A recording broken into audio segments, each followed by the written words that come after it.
to me in class. I said, well, Jesus wept, so can I. That's right. Oh, yes. And I have to tell you about my mom. We have Kleenex. I miss her so much. She was my strength. I saw her go through, what do you call it, medically induced stroke, because she had this irregular heartbeat that is in 3 of our relatives. So I guess it's just like, heart condition is in certain things. It's like mother had it, Uncle Fred, Greg's dad, and also Aunt Frances, her 4 children. And so they were trying to get Mom, an irregular heartbeat. So anyway, they shocked her. And so medicine wasn't good in 1989. I'm the first to say it. I don't blame the doctors. Maybe she had to have the stroke to make me be a humble person, and my brother too. You don't know these things.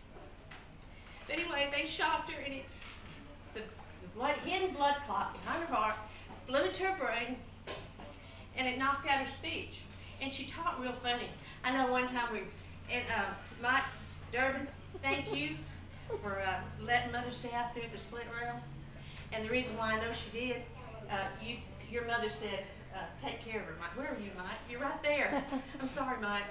But Aunt Frances said, you're going to take care of my sister. And I'm telling you, these 6 kids, they were together. They didn't go around saying, I love you all the time. No, they didn't. They didn't so much hug. But I tell you what, you talk about a love for each other and a stick-to-itiveness. I saw Uncle Fred in the nursing home right before he died. And I think Aunt Frances is over here with grandchildren. I think, Sandra, you were here with you. And my mother's in a wheelchair. He's in the bed, Mother's in the wheelchair, and they're together, and they're saying, I love you. I didn't remember them ever saying that. But I didn't realize that whenever my dad died, and I hate to be talking about myself, but I'm just telling you about how strong these people are. When my dad died at 39, Uncle Fred made a commitment to him that he'd take care of my mother, and he'd take care of us. My brother was 9, I was 15. And it was rough. Of course, we had Floyd Wren there, Dynamite. We had Grace Wren, Bates Wren. You know what? People, you don't realize what you come from. And don't you ever take a back seat to nobody. You don't have to. Amen. You don't have to. You are a Wren and stick to it. Bates, this woman right here, was one of the strongest women I've ever seen. And she did have the power of healing. She did. Papa Wren,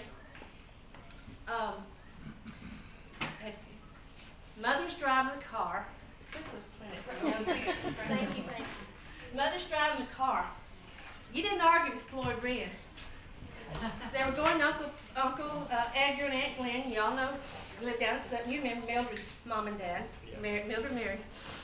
And he said, where are those boys? It was you and George and Bobby and Freddie, Stevie. And there was a horse that kicked. And like to kick one of y'all. Well, Papa said, no, we're going, turn this car around, we got to go back. Somebody's going to get hurt. Well, it wasn't you kids. He kicked Rob. He did? I'm sorry, I didn't know. He kicked Papa Wren. And Grady Bates was there, and she prayed for him. Now you know what a horse can do to you? You can paralyze, you can kill you dead. You can die in the middle of the night of hemorrhaging. Let's just be, let's face it. The next day, they did this trip again and went down to Aunt Glenn, Uncle Edgar's house. And Uncle Edgar said, I thought you were kicked by a horse, Floyd. Well, I was, but Granny Bates prayed. Power. And she really believed in the Lord so much. So it's just, and to be raised in this kind of environment. And like I said, I have to thank my good husband, Ed Shell. And guess what? When he was about 12 years old, he was Daddy and Mama Shell's only child, even though he had a half-sister 20 years older. Floyd Wren would come to their home, knock on the door with his cane, and say, Mrs. Shell, will you let Everett, instead of I call him Everett, my favorite name, go to the sales barn with me. Wasn't that sweet? He reached after somebody, wasn't kin to him, but later here we get together. I guess it must be. But I didn't know you was gonna marry my granddaughter. And I think my mother just hated it, but yet Floyd Wren, Grace Wren, Uncle Edgar, and Aunt Glenn was all for it.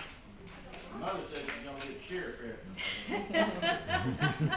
But let me tell you, this man back here, you know, Mom, thank God I got to see a miracle in my mother's, you know, she lost her voice, she talked real funny. She called him old fingers and I don't like him and old fat thing, you know, it's okay, it's okay. But, A lot of good names. but he was so, when I taught school, Aunt Sheila was taking her out to eat in all the nice places. And guess what? Our bishop and our boards at the church would say, that's Everett's mother. And you know what? I let it be. And the doctors, the big hospitals in Dallas would say, that's Everett Shell's mother. You know, because you really took over for me, and I appreciate that. And Jane Mitchell, let me write that out too. The best thing ever happened to my brother was Jane Mitchell. She's made out of steel. And I said, Jane, you know, the only thing I hate about it is you never knew Mother in the right, you know, the personality that we knew. Thank you. And you talk about Aunt Lillian. She was more fun. She loved to dance and sing. She sung at the Peabody Hotel. One time your mother said, I think I hear Lillian. And sure enough, she was over there singing. You know what? These people had guts when guts wasn't, you know, exactly common, you know. And they just did it. And you talk about Mama and Aunt Frances worked at Fisher Aircraft, Rosie the Riveter. Ed got me a poster, you know, about that, and I just love that. I'm so proud. You know, they just couldn't quit just because it was inconvenient. They had to, when you signed up, you had to serve your country. And I think we need to think about our country now. It's in a bad shape. We need to pray daily. Amen. And we have to hope that this country can come back and people not. I was talking to a lawyer this week from back home in Texarkana, and he said he think that this country is it's controlled, the Congress and Senate is controlled by a lot of big corporations, and they sort of buy their way in. I wish we could take back America and bring it back to God, to Jesus Christ. Amen. This nation was built upon that. It was chosen to be this land of promise. We got to get it back. And you know what? We got to stand up. We're going to be going through some hard times. I know you all are very successful people. But yet when a country fails, you cease to be successful. You know what I'm trying to say, because we're so controlled as one. Yeah. So let's just stand up for our country and stand up for Jesus Christ and stand up for our families. There we go.